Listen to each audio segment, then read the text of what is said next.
Potting up. Do you want to see a potting up video? Thank you, Biscuit. He's gone now. I did just do one in the kitchen and made a right hash of the video, so I'm starting again. It's now quiet out here, so I can do it where I normally do it. So basically we use this potting up soil.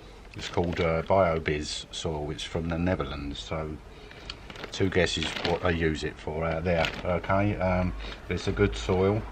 It's the same soil that I use for putting in my propagator trays.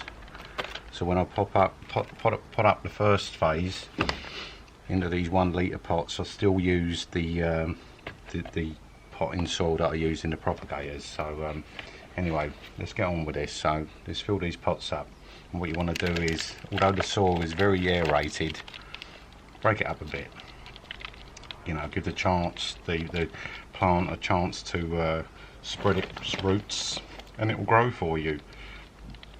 Any debris, take it out. You know, any big pieces of wood that might get in the way of the roots system, I'll take it out, or I'll move them to the side of the pot basically. There's an example there of a piece of mulch or whatever it is. It is good for the soil, so just stick it in the side.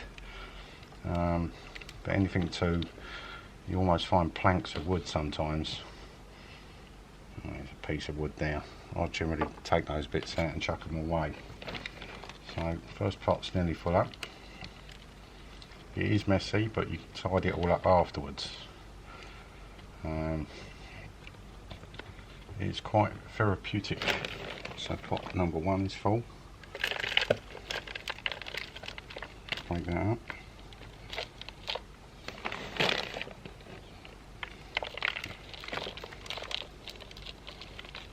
Almost out.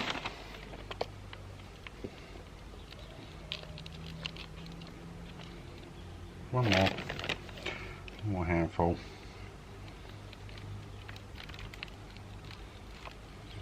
This is my little potting table out here that my good friend Chris built for me.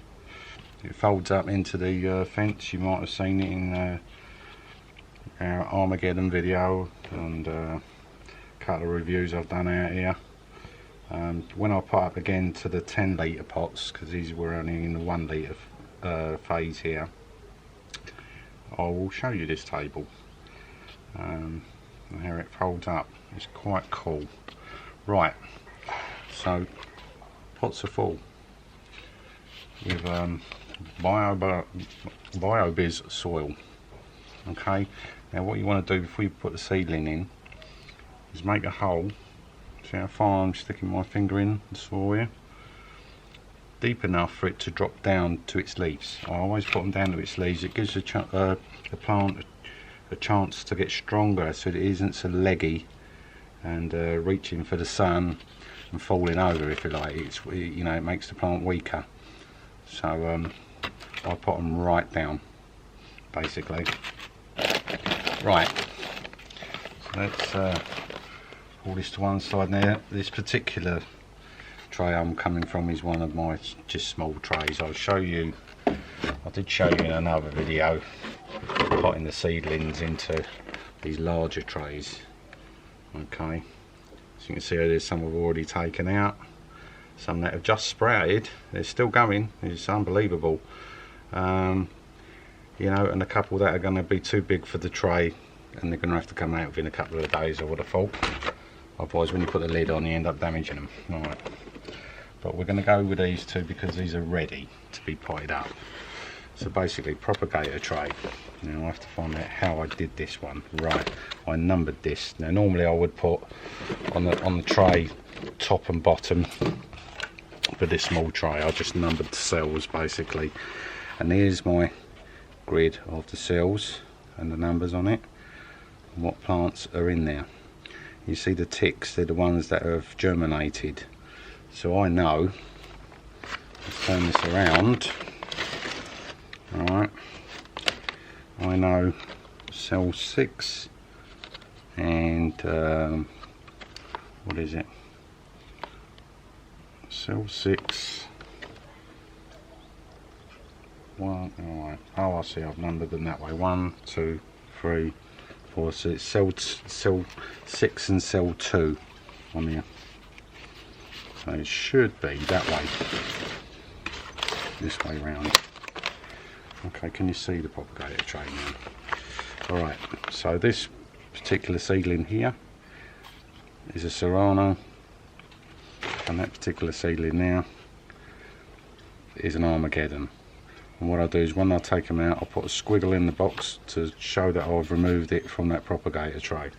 This particular tray will be retired after today.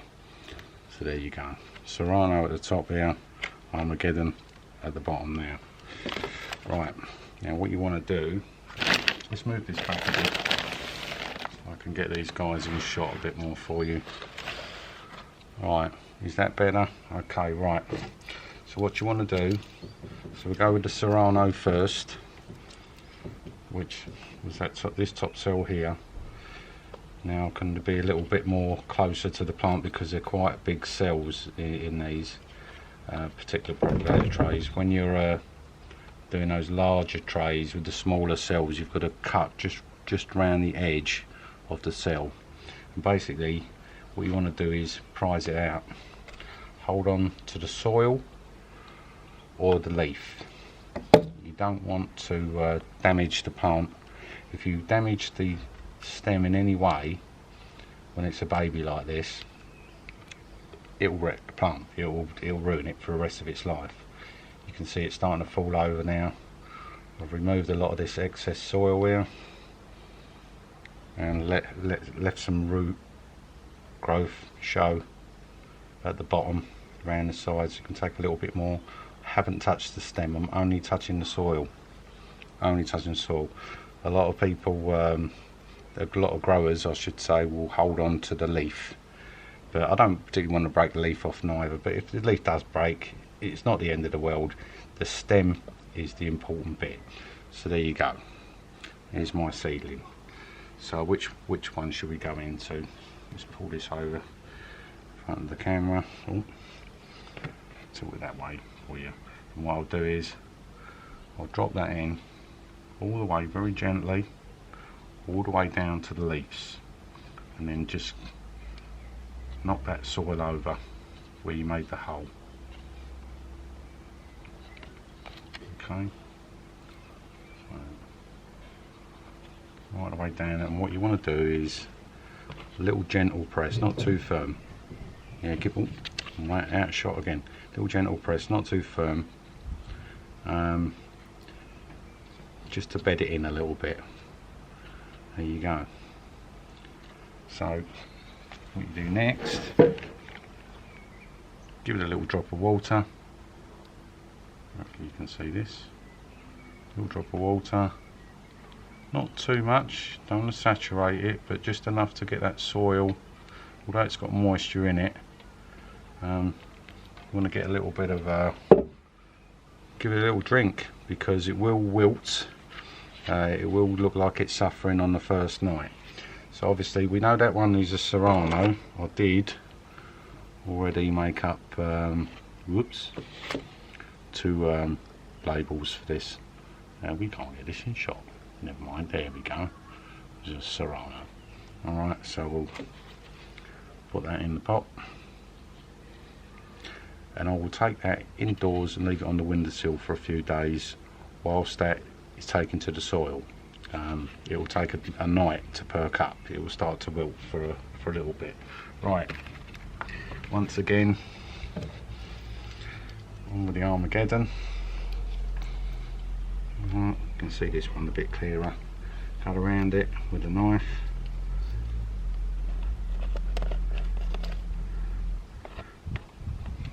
Put your knife in and help it out, basically. Help it out now, start knocking this soil off. And don't touch, I'm being very delicate with my fingers here. I know it's flopping about a bit and all of that, but very, very delicate, and I'm not touching the stem. I'm only touching that soil around the outside. So again, I'm going to leave this upright, this one. I'm going to drop it right down into the soil. Press, knock the soil in where I made the hole. Put some over the leaves here, they don't matter. That'll come off. Right. In this particular case, I'm only using rainwater. I use rainwater right up until the point of flowering, and that's when I give it feed, which will go into at a later date. Chili Focus is what I feed mine on. You can use tomato food. So there you go. Again, not too much, but just enough to give it a good drink, and that will pick up. Apart from a little bit of soil over that leaf there, or two. Here's my 2 seedlings potted up. There you go. Oh, almost forgot. A little name tag here. If I can get it in the soil, that is. Armageddon. And so what I would do, if there was any more seedlings, and there aren't, they're gone now. A couple of them didn't come up in this propagator tray. What I would do, let's take the lid off this a minute. What I would do is go to the trays that I've taken out of, put a squiggle on it. I know they're out. Don't forget I have other trays, and I'll show you an example. I have other trays. Just find a good example. I've got many more cells, and you can see those squiggles. They're ones that I've actually removed from them, from the cells, and you see these little ticks that I've put in particular cells: Maruga chocolate, starfish, bog 9, you know, habanero orange. They're ones that have germinated, so I'm expecting them to grow into a plant. Basically, as you can see, I've got a lot more to do. I've got another 5 propagator trays. Yeah, it went from bad to absolutely mad, and all of a sudden they've all just started to germinate. I don't know what happened. You know, just one of them things. First season that this has gone wrong. Anyway, I hope that was a bit of educational for you. There will be another potting up video when I pot up to larger pots. That'll be the 10-litre pots. That's the final pot I'm going to pot up to. I do have about 7 27-litre pots as well, so I may do a couple of those this season, but I'm not so sure because I have so many plants. I don't know whether I want to do giant ones or not. Anyway, if you like the videos, like, share, subscribe. Here I am. And if you've got any comments for me, leave a comment in the comments area, and I'll get back to you. Any questions and all that about all of this. I'm not an expert. I just do what I do, follow my heart, and learn a little bit about it. It's hard work, but it's easy. I don't know whether you understand that. It's not rocket science to grow these things, but yeah, you have to put time and effort into it. Okay, I'm blurry. I look better when I'm blurry, don't I? Alright, I'll see you in the next video, guys and girls. Thank you.